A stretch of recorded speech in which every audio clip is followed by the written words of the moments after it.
often take place on Fifth Avenue. Today is Labor Day. The Amerikanis sails for Lisbon, Naples, Sicily, Piraeus, Limassol, and Haifa.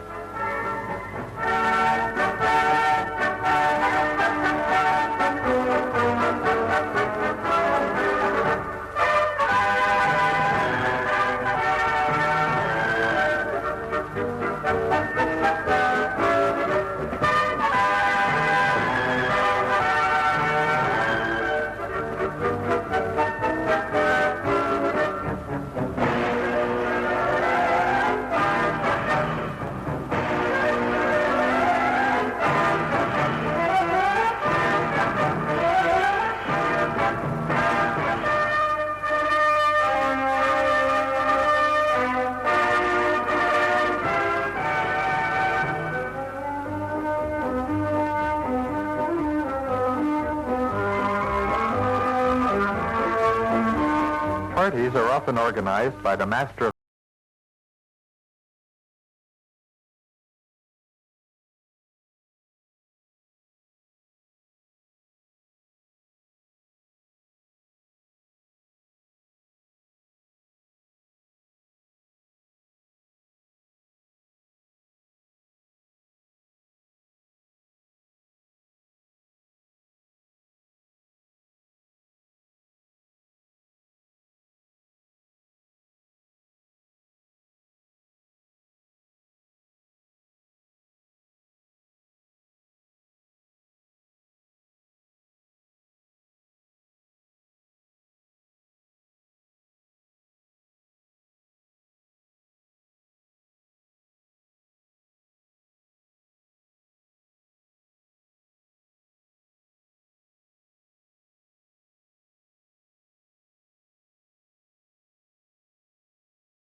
The ship approaches the Key of Naples.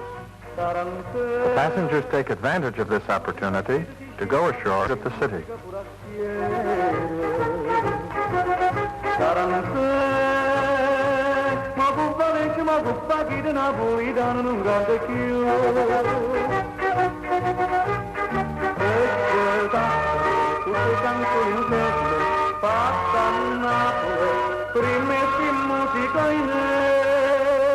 Da mille d'amore voglio la torna a me.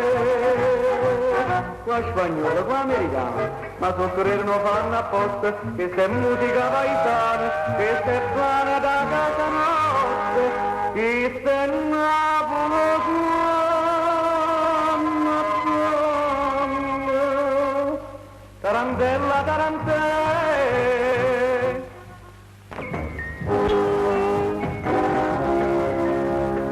Journey, full of comfort and pleasures, needs frequently organized and excellent entertainment.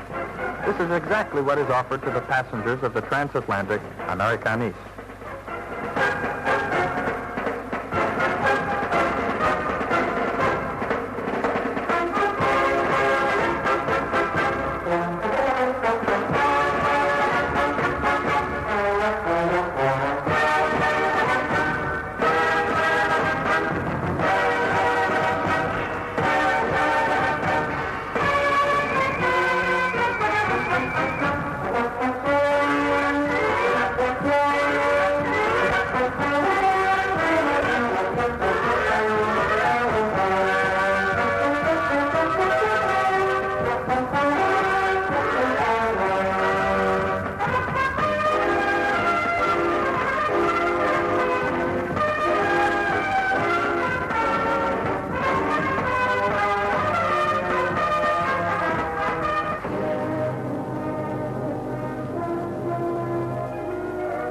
The Amerikanis, after having traversed the Atlantic and the Mediterranean, arrives at the Greek port of Piraeus, where it receives a cordial welcome.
rises toward the sky among the majestic structures of modern architecture, the spirit and the art of the Greeks were formed 2,500 years ago and provided the most perfect achievements and creations of centuries.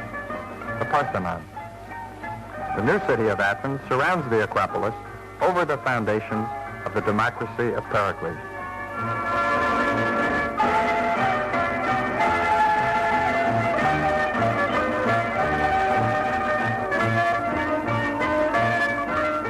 Greece, as is well known, is surrounded by the sea and includes a great number of islands. Mykonos. This small island is an artist center and is renowned all over the world for its windmills and its 365 churches.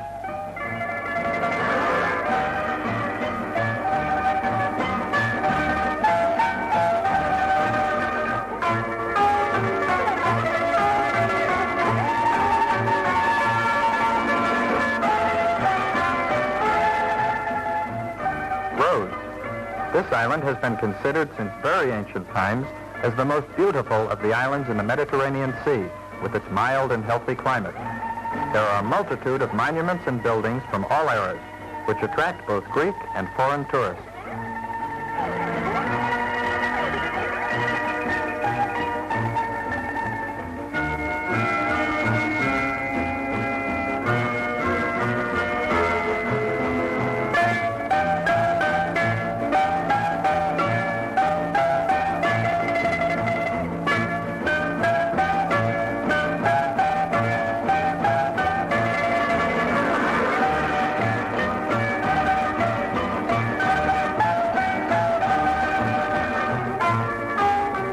The Acropolis of Lindos.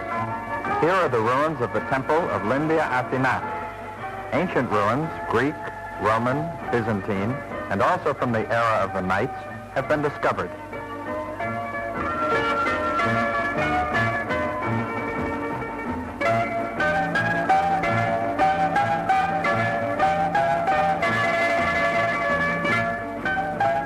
Crete, the ruins of the most ancient and famous city of Knossos. Here, the king, archpriest, and legislator Minos resided. It was a place of religious ceremonies and games.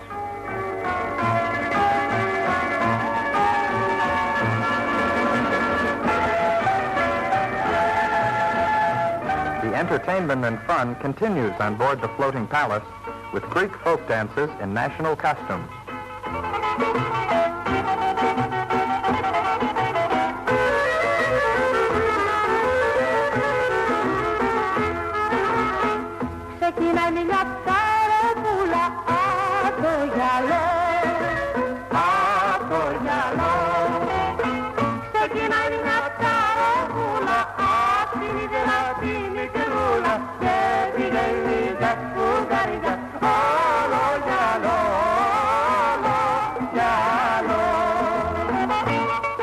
Cyprus. The opportunity is given to the passengers to visit the city of Limassol. A group of young girls and boys of Cyprus entertain the visitors to the island.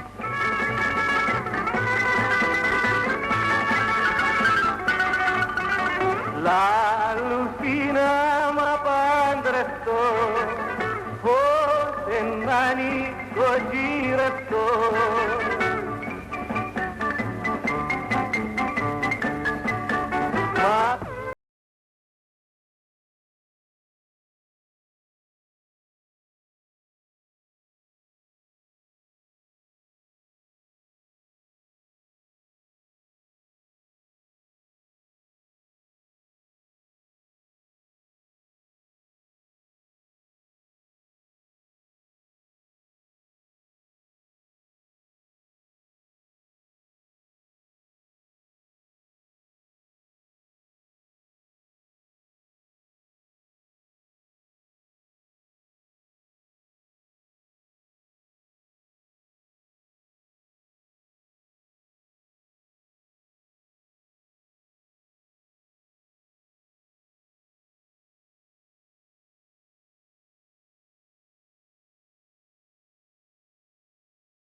The ship enters the port of Haifa.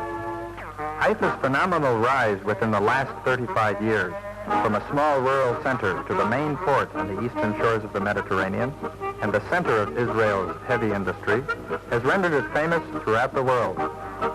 Tel Aviv, a city with modern public buildings of excellent architectural design and with parks, squares, educational institutions, and so on.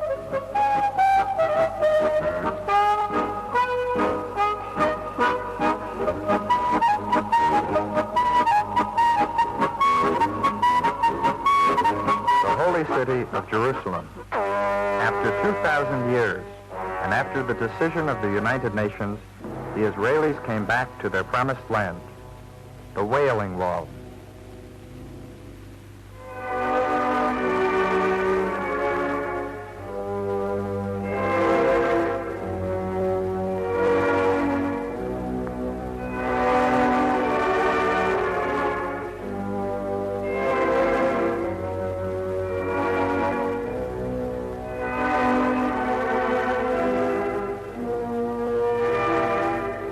Dolorosa, the road to Golgotha, the route of the martyrdom.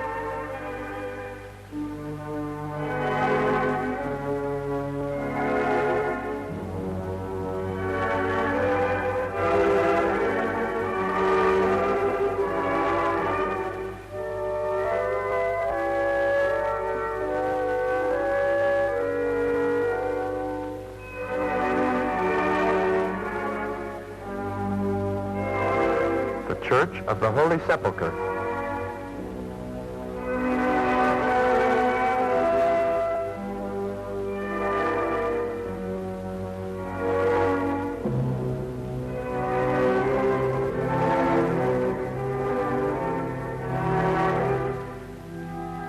The tomb of Jesus Christ.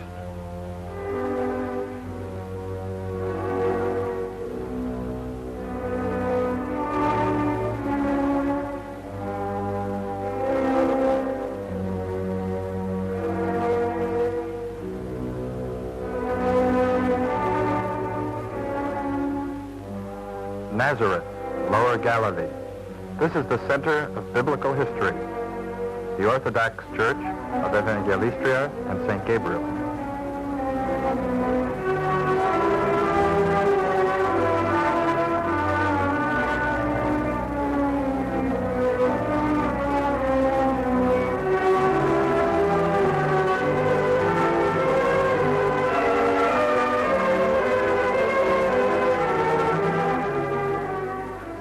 Hellenic mail ship Amerikanis sails from Haifa, continuing her pleasant cruises.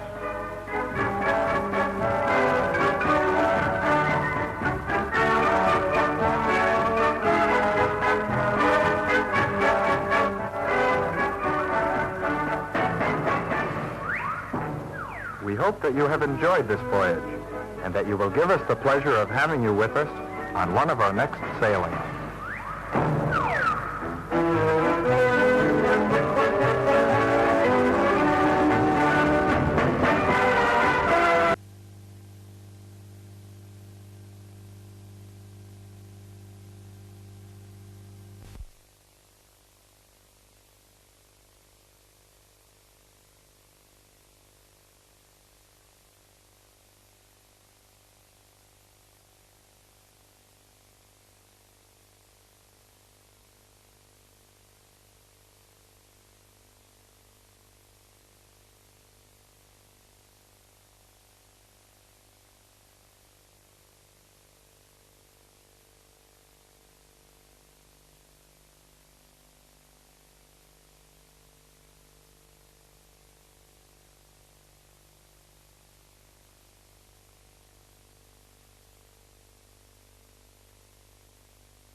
image of relaxation that shipping companies try so hard to project. Whether you choose to plunge around the swimming pools or simply lie about on the sun decks, the 11,000-ton Regina of Chandris Cruises provides the necessary ingredients of a holiday at sea. Sailing from Venice, the ship carries out a summertime program of cruises to the Greek islands, Turkey, Cyprus, Israel, and the Yugoslav coast. During the 2-week trip, a cruise like the one we sampled will call at 10 different ports, and there are only 2 days on which the Regina doesn't put into harbour. This may not suit those people whose idea of a cruise is to spend long, lazy days with no land in sight.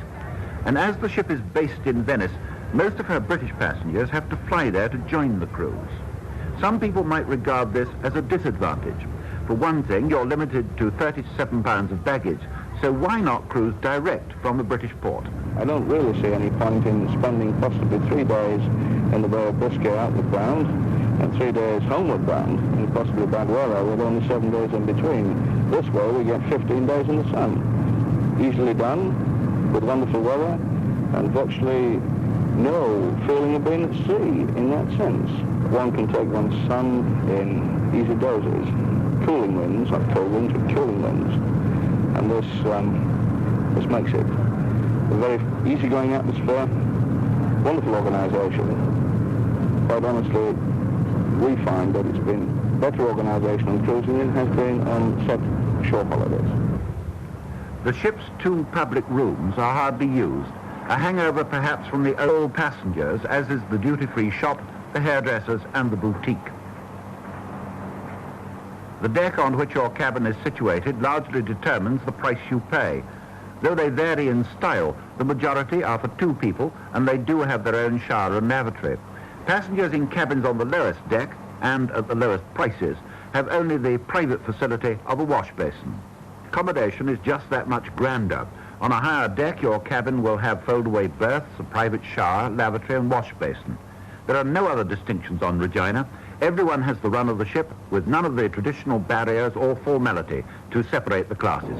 Did you have any sort of doubts about the formality on the boat, whether it be a bit stuffy with dress suits? Yes. Well, we did at the beginning, but now, no. Did you bring an evening suit? Well, no, because it plainly stated on the brochure, the evening dress is not essential.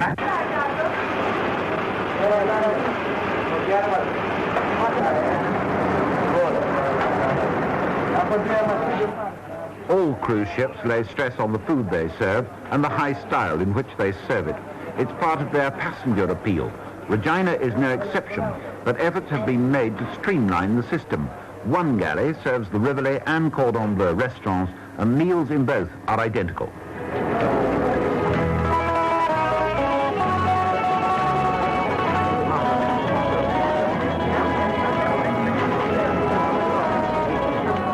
A special Greek evening has the waiters in costume and the chefs taking particular pride in their slightly more exotic offerings. The range of food isn't as wide as you get on the larger liner, particularly if you are traveling first class, but it seems well suited to British appetites and taste. At lunchtime, you can have a set 4-course meal or make your own choice from the menu. This a la carte selection offered 6 alternative main dishes at no extra cost. A typical dinner menu provided choice of soups, grilled fish with lemon sauce, then tenderloin steak with Dauphine potatoes, asparagus in cheese sauce, salad, followed by gâteau and cheese. After all this, and a digestive stroll around the deck, the evening entertainment gets underway. The Cyprus. So here it is, ladies and gentlemen, Cyprus.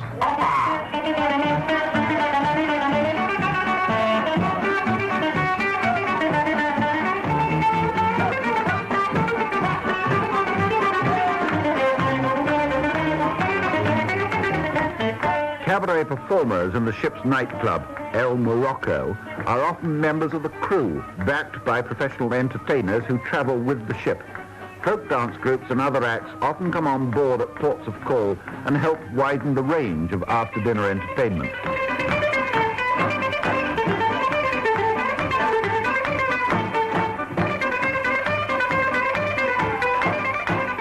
Regina also has a permanent cinema on board, sharing English dialogue films, but on special occasions like Greek night, the live entertainment provides the biggest attraction. Because dinner is served in 2 sittings, these shows are often repeated during the evening.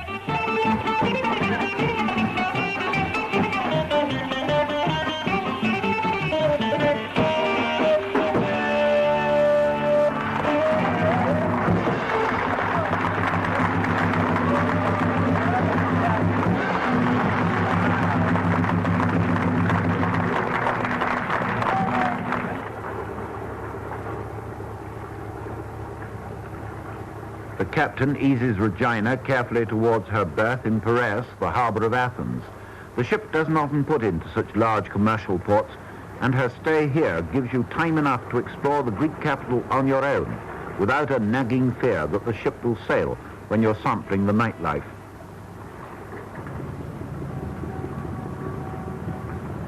Those who prefer to stay with the crowd troop down the gangways and head for the organised sightseeing circuit. Though you can use the ship as a hotel in port, the cost of shore excursions isn't included in the basic price, and it can take quite a slice from your holiday budget. If you were to go on an organised trip at each of the 10 ports of call, the total cost per person could be £27. You are far to the left is the Royal Palace inside the garden and the Royal Guard.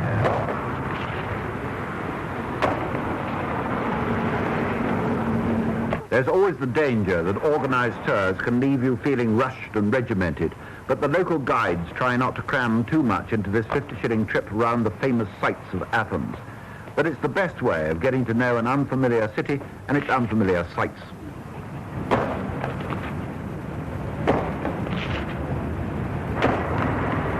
Here, as elsewhere, there is a recognised circuit around which the tourist coaches travel with their inquisitive passengers.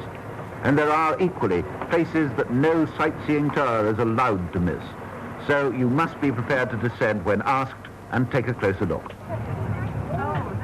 Athens has one particular sight that no tourist could possibly miss, even if he tried. Dominating the city is the hill of the Acropolis, crowned by the ruins of the Parthenon. The guidebooks say it was the shrine of the goddess Pallas Athene, but looked for all the world like an abandoned film set and remnants of some unfinished epic.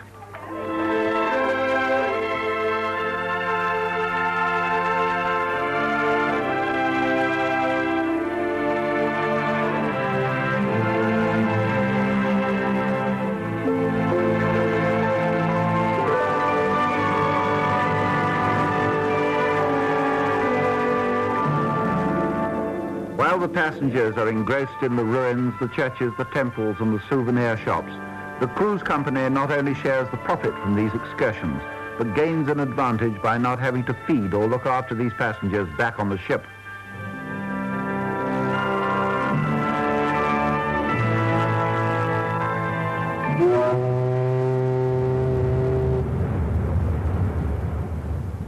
Regina was built in 1939 in the USA and christened President Hoover.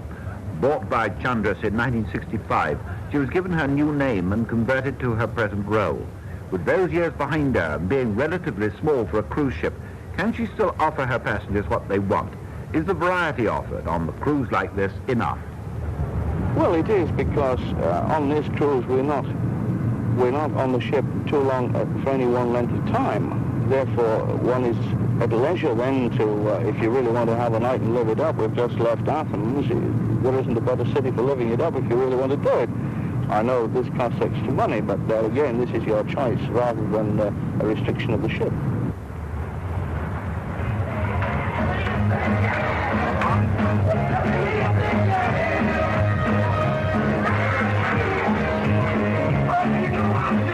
If you feel like whooping it up until 4 in the morning, there's a discotheque, well soundproofed, that carries on after the nightclub is closed down.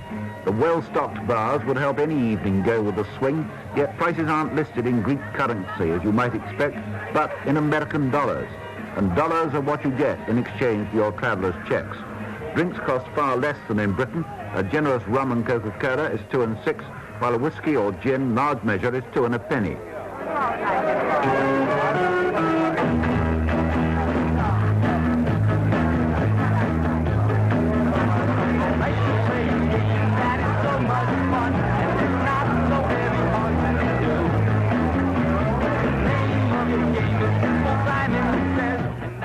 although the organisers have tried to cater for their older passengers, this particular amenity is obviously designed for the younger element.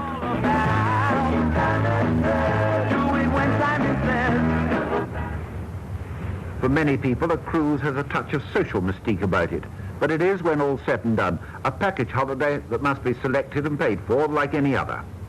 What is your overall cost, do you think, from Manchester back to Manchester for two? £137 each. That's the whole lot. That's landing fees and everything.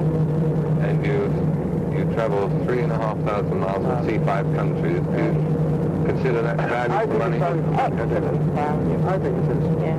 You've taken the other type of holiday, now the ordinary package hotel, of course. Oh, yes. How do you rate the package hotel holiday by the beach with this type of job now? No comparison at all, because we went to Mallorca, and granted we only paid £60-odd, but the food isn't as good.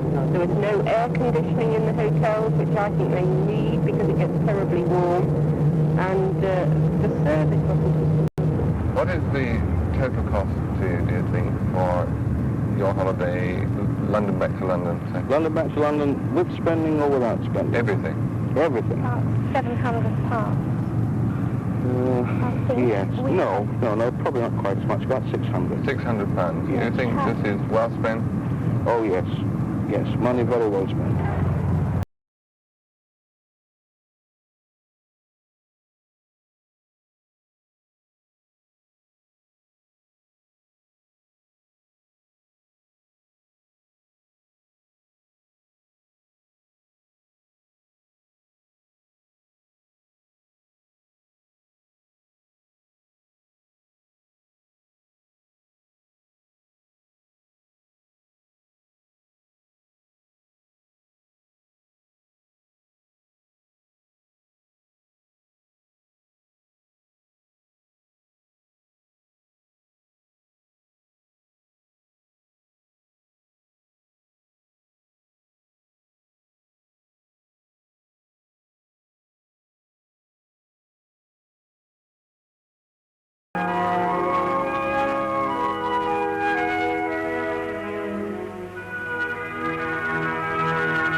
This is a voyage like no other, a journey along the western coast of Norway, a journey close inshore beside towering mountains. Breathtaking scenery from London to Amsterdam and then to Bergen. That's how the trip begins, until Regina Magna is heading north towards the Arctic Circle. Beyond that, her destination, North Cape, the topmost part of the European continent, the land of the midnight sun.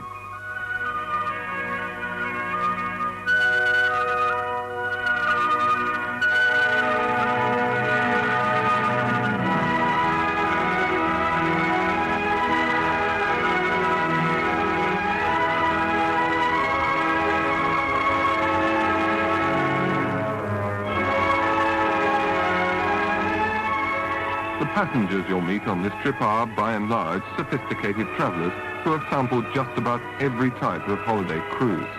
For them, this journey has the essential merit of being different, so they're able to sit back and relax as the coast slips past.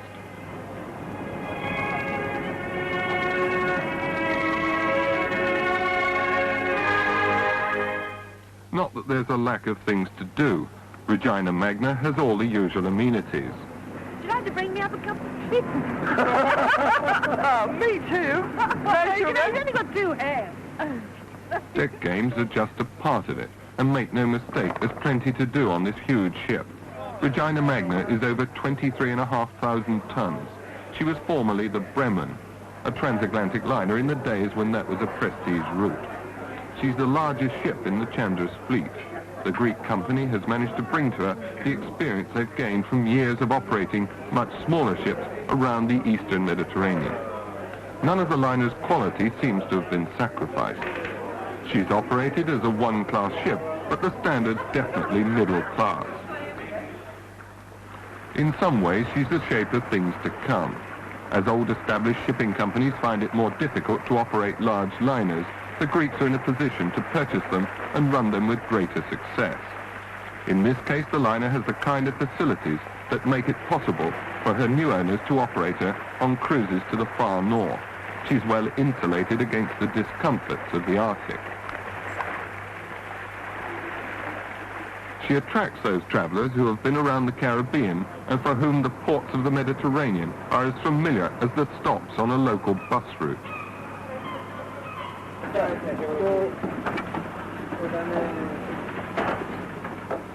When it comes to those excursions, in most cases, the ship cannot go right alongside the quay, for the small towns don't have the facilities. Ship's boats operate a ferry service. As you're in sheltered waters, this presents no problem.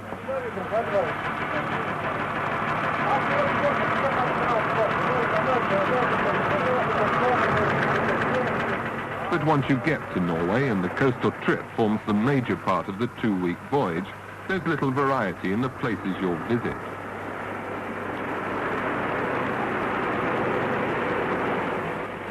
It may be true that the people of these fishing villages aren't out to grab everything they can from the pockets and purses of the visitors. Thinking about what happens when a liner arrives at some Mediterranean ports, that is probably quite a good thing.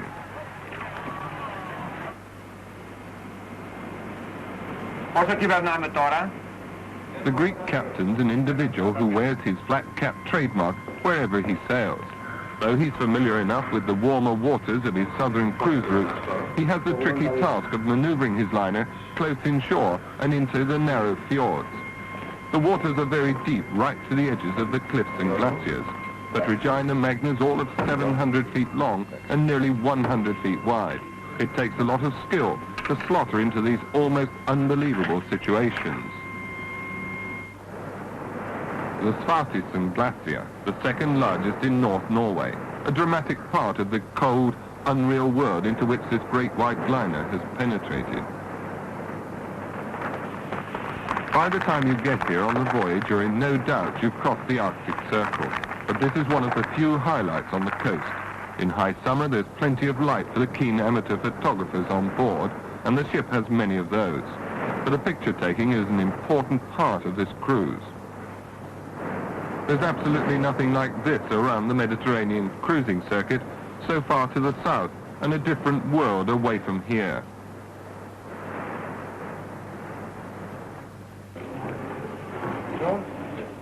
The service on board, always important on any cruise, particularly so on one that's not a low-budget deal. On Regina Magna, the crew are Greek, and when we were on board, there seemed always to be scores of them about, bringing drinks and generally seeing to the comfort of the passengers. Good service then, and drinks at duty-free prices, of course, though you might have some difficulties with the money. Not Greek drachma. No, on this ship, they price everything in American dollars.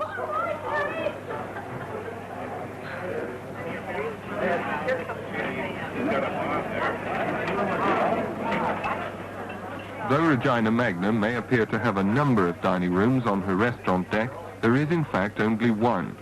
But it's so large that it's been partly divided to break up the area.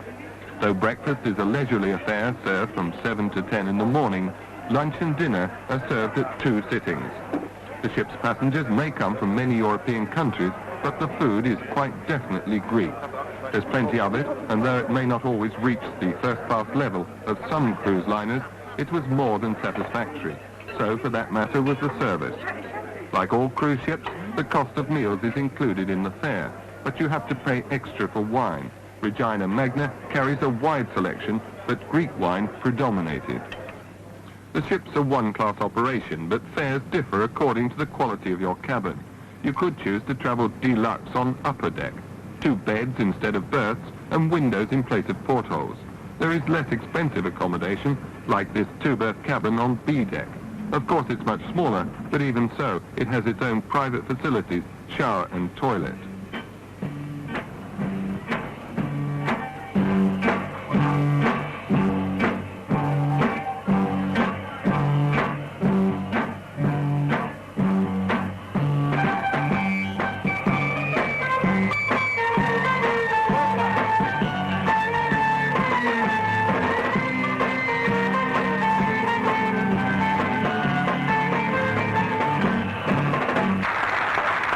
The entertainment on board was lively, Again, Greek influence. Fun to watch for a few evenings, but we found it repetitious.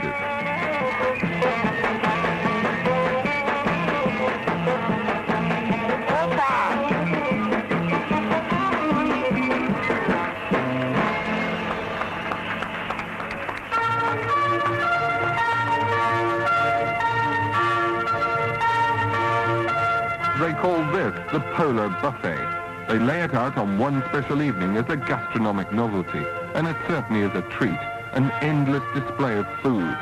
For this marks the moment when Regina Magna's passengers have almost reached their goal, that splendid midnight sun.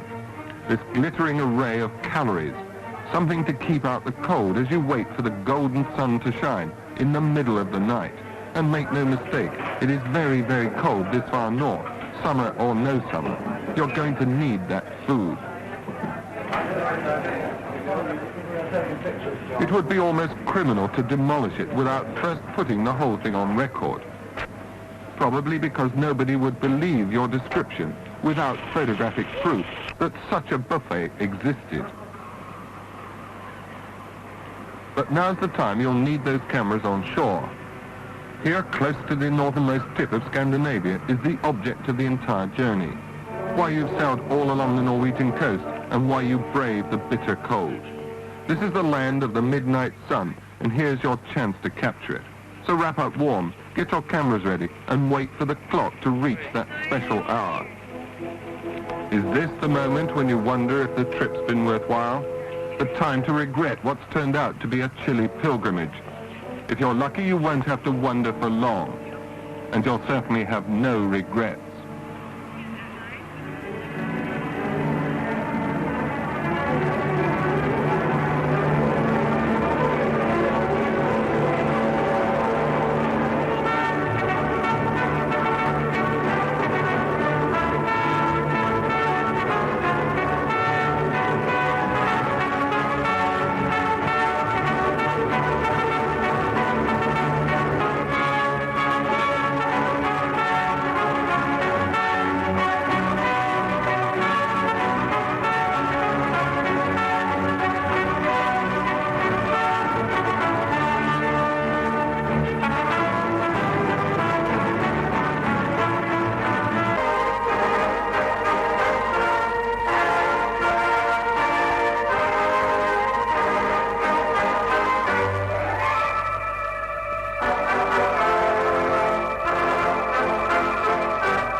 QUEEN FREDRICA of Chandris Lines links by regular monthly schedule the New World to Greece. The trip is fast, comfortable with modern facilities. After crossing the Atlantic and the Mediterranean, the ship is entering the Greek port of Piraeus. There is a large crowd waiting to welcome the new arrivals.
Now our acquaintance with Greece is beginning.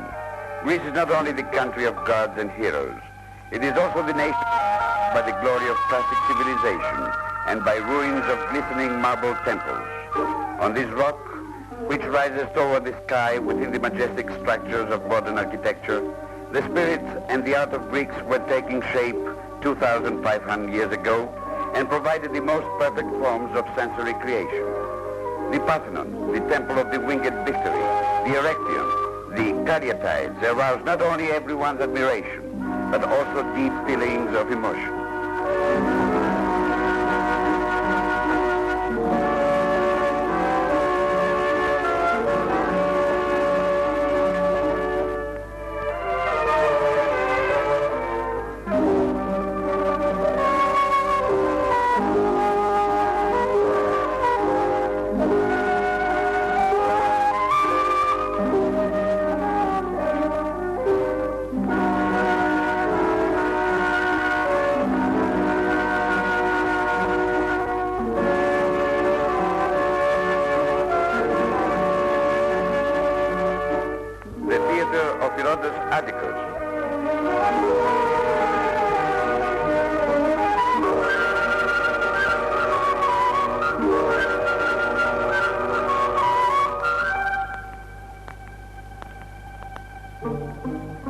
The Theseum and one of the many Byzantine churches.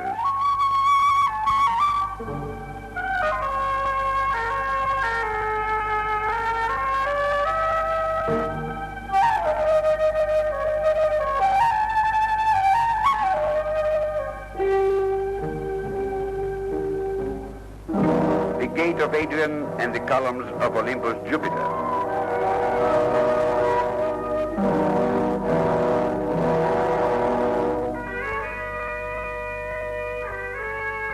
Athens is spreading all around the Acropolis, over the foundations of the democracy of Pericles.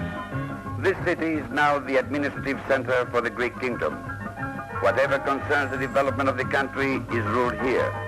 Athens is also the cultural center for Greek life, and the city carefully maintains her long-slaving tradition in that field.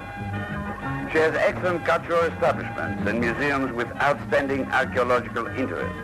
Her inhabitants number over 2 million.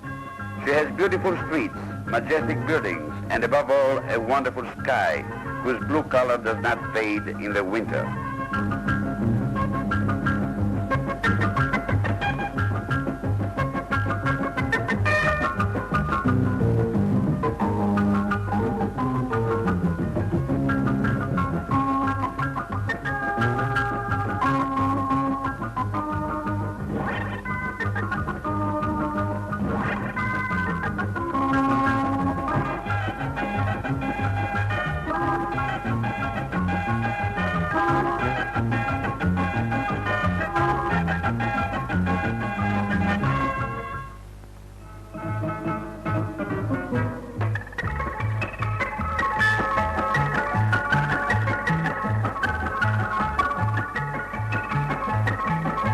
Polymano is one of the most picturesque ornaments of the Salonikos Bay.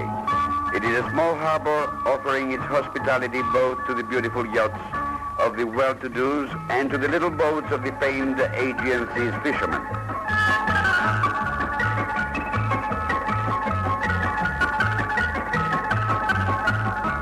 Just now in Piraeus, the Queen Frederika of Chandri's Lines is taking passengers bound for America.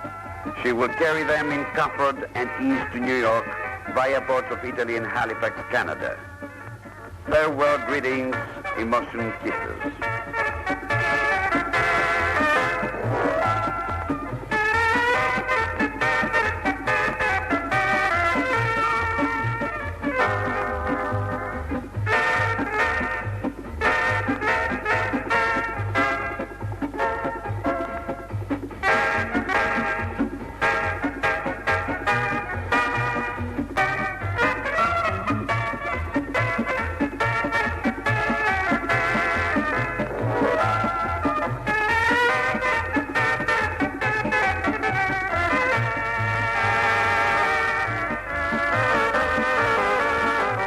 Queen Frederika is sailing from the port of Piraeus relentlessly. She will bridge the Atlantic forever. Bon voyage.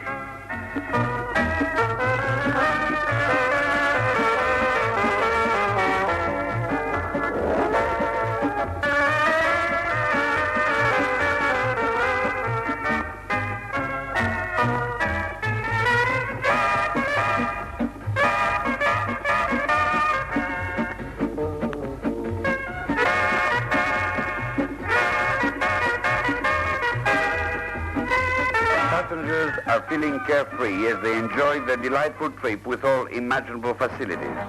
Every night, one of the ship's excellent orchestras plays for the passengers, thus providing them with unforgettable moments.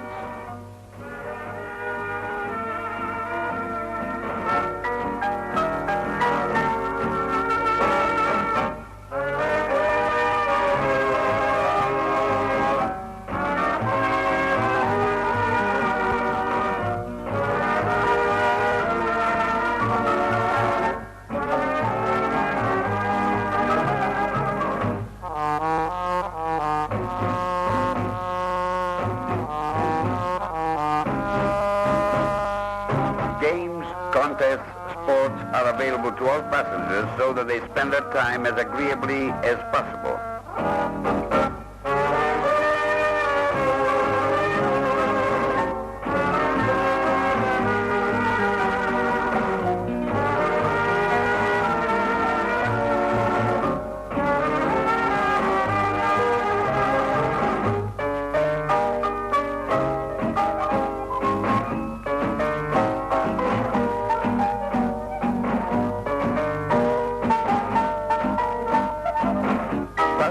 Prefer bicycles and rowboats.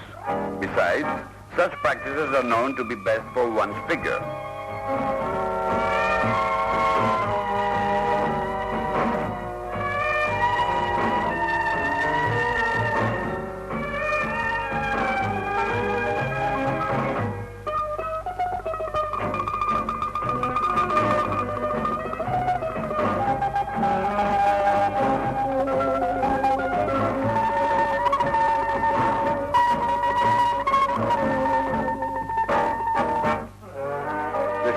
Beauty parlors and hairdressers to meet the demands of the most fastidious, elegant lady passengers.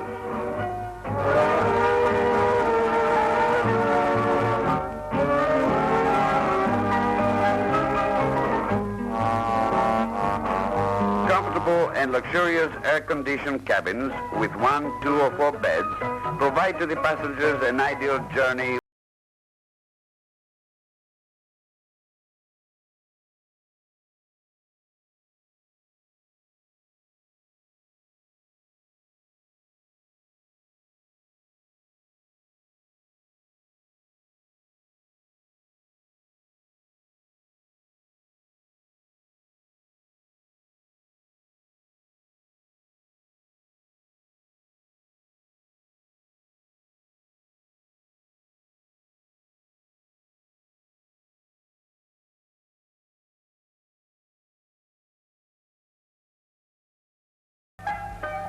The liner has large and spacious first-class and tourist-class dining rooms, so that skilled service is provided to the passengers who get the enjoyment of Lucullian meals supplied by the excellent cuisine of the ship.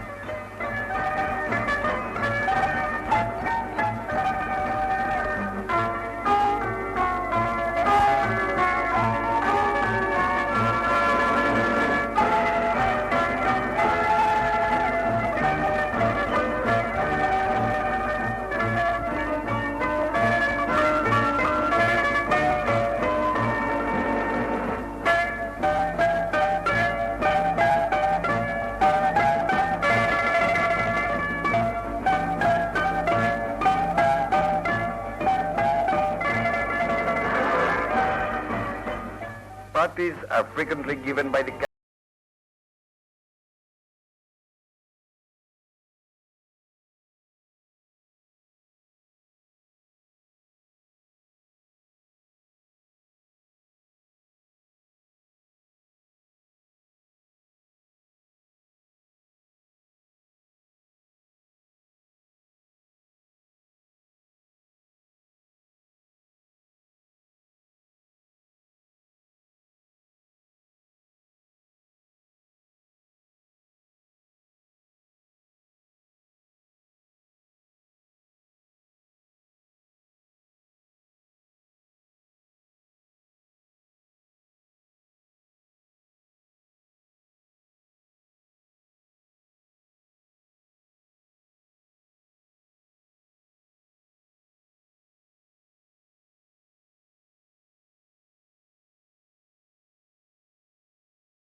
approaching the Key of Naples to take passengers to the New World. The passengers greet this occasion to get ashore and visit the city.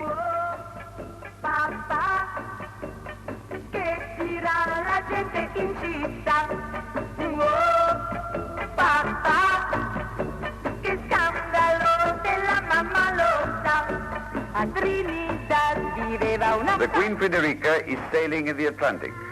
The captain is standing on the bridge amidst his experienced officers and the latest navigation equipment.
God bless us, and his mercy be on us. The words are proffered by the priest inside the picturesque chapel of the ship, which holds services in mid-ocean and finds access